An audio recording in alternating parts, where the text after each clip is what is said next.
Direction Washington pour recueillir les dernières réactions après les conclusions de la commission électorale des plaintes. Elles ont invalidé, vous le savez, la commission a invalidé une partie des bulletins de vote de la présidentielle au détriment d'Hamid Karzai, donné jusque-là gagnant. Guillaume Meyer, vous êtes en direct avec nous.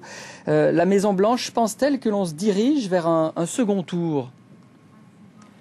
En tout cas, il semble que plusieurs sources au département d'État pensent qu'Hamid Karzai est prêt à accepter le fait qu'il n'a pas obtenu 50% des votes dans cette élection. Cela veut dire qu'il est prêt à réfléchir à un compromis. Par contre, les Américains ne peuvent pas confirmer à l'heure actuelle qu'Hamid Karzai va demander ou en tout cas organiser un second tour dans cette élection présidentielle. En fait, il se pourrait qu'Hamid Karzai demande, en tout cas organise la création d'un gouvernement d'unité nationale. Et d'ailleurs, la rumeur ici à Washington, c'est que c'est une solution que préféreraient les Américains. Alors l'armée américaine a expliqué que oui, on peut organiser un second tour sur le terrain. Les conditions sont réunies. C'est possible d'organiser un second tour, mais c'est une solution qui n'aurait pas les faveurs de l'administration américaine parce que c'est compliqué, parce que ça reste tout de même assez risqué et les Américains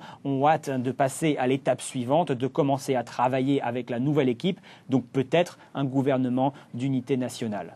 Alors justement, la stratégie militaire de Barack Obama reste-t-elle toujours liée au résultat définitif du scrutin et à un gouvernement stable ?